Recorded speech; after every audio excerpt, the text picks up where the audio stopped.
Hello everyone, how you're doing today? Welcome back to my channel. If you're new here, kindly hit on the subscribe button. My name is Bukola. I'm a medical doctor who currently works in England, and at the moment I work on the COVID ward.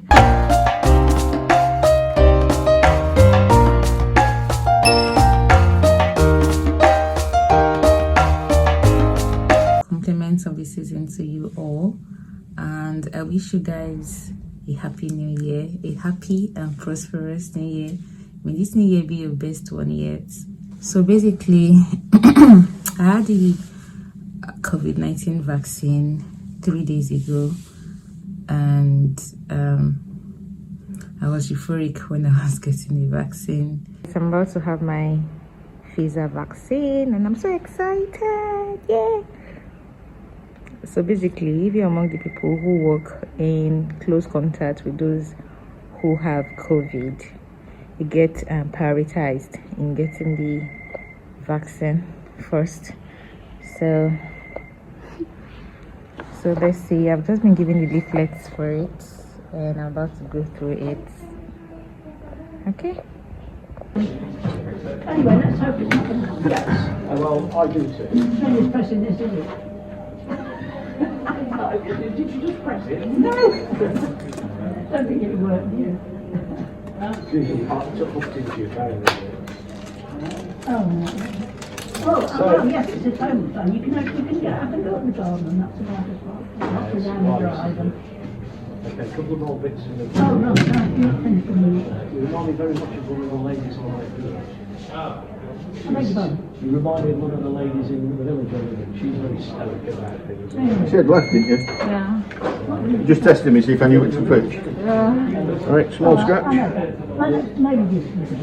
Oh, it's painless. I can stick it in and give it a twist if you want. It's painless. So after the vaccine, ideally you will have to sit down for 15 minutes in order for you to be monitored in case you develop any side effects to the vaccine, which I'm currently doing. So let's wait for 15 minutes and we'll see. So far I'm currently doing well. I haven't had any chills or rigor or body pains or cough or any angioedema or any side effect at all. So what are the side effects that you should look out for after having the Pfizer vaccine? So let's see. Possible side effects. Okay, so the commonest one, which would affect 1 in 10 people, would be injection at the swelling site, redness at the injection site, or nausea. I'm not feeling any one of that. Pain at the injection site, the vaccine was practically painless. Tiredness, headache, muscle pain, chills, joint pain, no fever.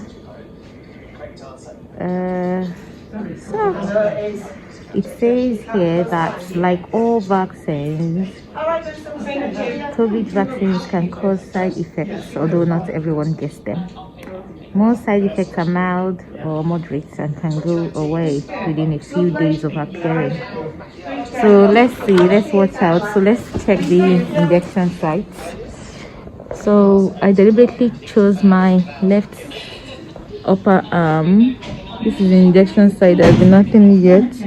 I deliberately chose my left upper arm because my left hand is my non-dominant hand. I barely use it, so even if I'm going to get any type of heaviness on it, it won't affect my walk. Just take another 5 or 10 minutes. It's already over 15 minutes now and nothing has happened yet, so I'll just go and do other stuff that needs doing.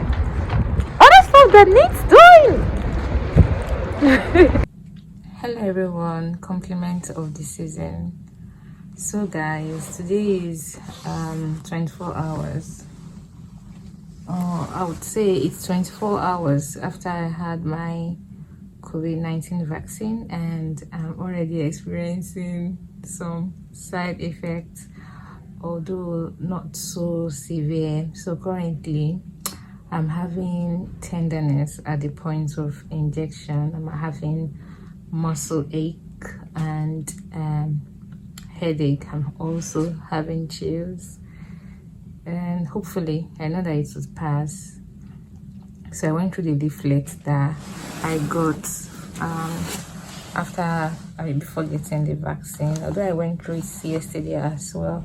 So all the side effects are expected, and it's already I actually went through the figures. It says 1 in 10 persons who have the vaccine or who had the vaccine would have one of the side effects I'm experiencing. So kind of expected. I told my mom I was working on the COVID, but she started praying. I'm like, it's nothing. When I told her I was going to get the vaccine, she was like, are you sure that you have taken it? Did you see other of your colleagues? Like, have they taken the vaccine? My mommy, calm down, don't worry, I'll be fine.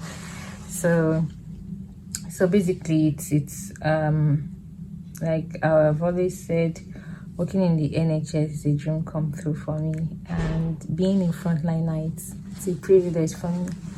So currently I'm experiencing all the mild side effects, which include fatigue, tiredness, headache, pain at the site of vaccine, at the site of the injection, and then chills, rigor. So I already read the leaflet, and I saw that 1 in 10 persons who take the vaccine would experience it. So basically, let me just tell you guys more about the vaccine. I can barely hold my phone for too long because my hand is tired. So the COVID-19 vaccine doesn't contain any living organism. And so who are the people who are prioritized to take the vaccine first? So frontline workers, which could be healthcare workers or social health workers. So basically, I currently work on the COVID-19 ward itself, and so one of the reasons why I took the vaccine. Not everyone has opted out to take it, but I decided to take the vaccine because, of course, I don't want to get the virus and then transfer it to my children or to anyone. So, and who are the people who are also eligible to take the vaccine? So if you're over the age of 75 years, you're eligible. If you have chronic illnesses such as cancer, any immunosuppressive illness, so you're eligible to take it. So who are the people who can't take the vaccine? Those people who are not eligible to take the vaccine. Now, if you're pregnant, you're not eligible. If you're breastfeeding, you're not eligible. If you're planning to get pregnant, you are also not eligible to take the vaccine. So what are the side effects of the vaccine? So if there are lots of side effects that you can develop, so I will just talk about the mild ones which I'm experiencing. I've already mentioned them earlier, which include chills, rigor, headache, body pain at the site of injection, and tiredness, lethargy.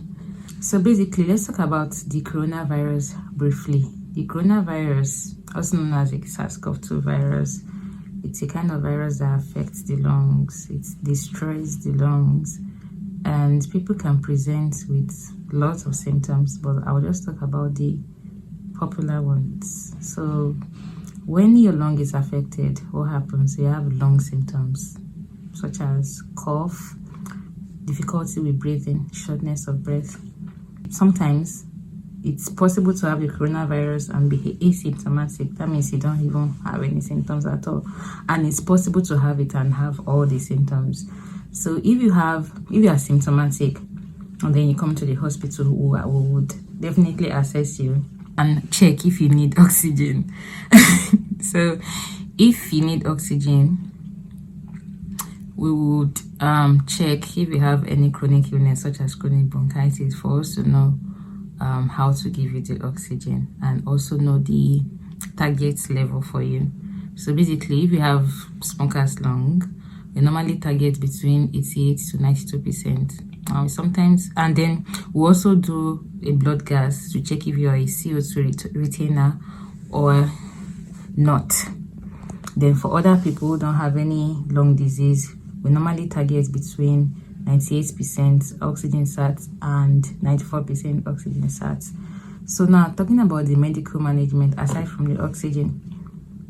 So if you, most times when you need oxygen, we also give it to dexamethasone 6 milligrams for the first 10 days while on oxygen.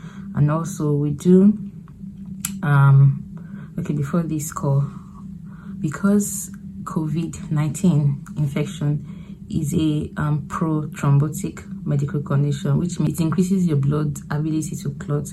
And when that happens, you can actually throw a blood clot to your lungs, and that's what is called pulmonary embolism. So we have a low threshold for doing a special test called CTP, that's CT pulmonary angiography. If we are managing you and you still continue to have shortness of breath, then we start thinking towards PE. But then we normally put our patients on dalteparin. That's a special blood thinner to help prevent that kind of event from happening. So now let me talk about giving antiviral and giving antibiotics. We don't routinely give our patients antibiotics unless we assess them and then conclude that they would need antibiotics. So in order to know that, we check the patient subjectively. We also do the chest x-ray, and then we also do a special test called procalcitonin. So when the level of the procalcitonin is very high, we know that there might be a superimposed bacterial infection. Then we can start thinking about the best antibiotics to give. Sometimes we also do blood culture as well. Now I was just going to talk about the use of antiviral. So do we give all patients who have COVID-19 or who has contracted COVID-19 antiviral therapy? No, the answer is no. We do a special score called the 4C score in order to access those who need antiviral therapy. So basically, if your 4C score is between 3 and 15, then you are likely to benefit from the antiviral medication called remdesivir, and you are likely to benefit from it. So I was just going to say something and I forgot about it. What was I going to say? So there's another trial called recovery trial where some special type of medication are also being tried. So that is normally assessed by the consultant in charge. Would assess you, and then if he thinks that you might benefit from the recovery trial, then they can put you on and try some other medications. So now currently, does COVID-19 have a cure? At the moment, COVID-19 doesn't have a cure yet. So basically, if a patient contracts COVID-19 and it's severe, we only manage conservatively. Or let me put it like, if a patient gets COVID-19 and it's symptomatic, so we only manage the patient conservatively. So there's no known definitive treatment or medication that can help to cure the COVID-19. So continue to stay safe, wash your hands, practice social distancing. And so one other thing about the vaccine that I failed to mention so I actually forgot to mention is that the vaccine wouldn't prevent you from having like every other vaccine doesn't have a 100% rate of preventing you from having COVID-19. However, in an unfortunate event you get COVID-19, or in an unfortunate event you contract COVID-19, having the vaccine wouldn't let you have severe COVID-19 infection. So, and one other thing is that, now talking about epidemiology, if 100 people below the age of 75 contract COVID-19, 1 in 100 would die. That's the mortality rate. But if 10 people over the age of 75 contract COVID-19, one would die. So that means it's more severe. The mortality rate, let me say, the mortality rate is higher in those who are above the age of 75. So which is one of the reasons why we should try to stay safe, so that we don't keep increasing the mortality. So working on the COVID ward has been, initially it was, would I say it was not really challenging, because I was coming from oncology and I started infectious disease, so the pattern was still similar. So getting to know everything took me less than 1 week, and I'm good. so what have I learned while working in this department? Everyone is friendly here. The consultants are easily approachable. Your colleagues are also friendly, so the working environment is not toxic. And that's it. So is there anything I haven't mentioned yet about the vaccine? Okay, so now that I've had the first shot, I'm going to have the second one after 21 days, and that should give me immunity against developing COVID-19. I feel so tired. I've already closed from work. I'm just sitting down waiting for my husband to come pick me up, and then I can go home. Today is 1st of January, so I'm not working tomorrow, which is Saturday. I'm not working on Sunday. I'm just going to be sleeping, spending time with family. So basically, when we get home, we don't go to the children first. We just go upstairs and have a shower first before having any contact with them. It's just so I'm about to do the coronavirus test, and my husband is going to be doing it on me. So this particular test is not that specific, and it's not sensitive. It's not 100% sensitive as well. But we just want to do it. Pending the time I will go. Hello, Josh. Pending the time I will go have the standard test. Yeah, I want to do a test. Please, can you excuse us?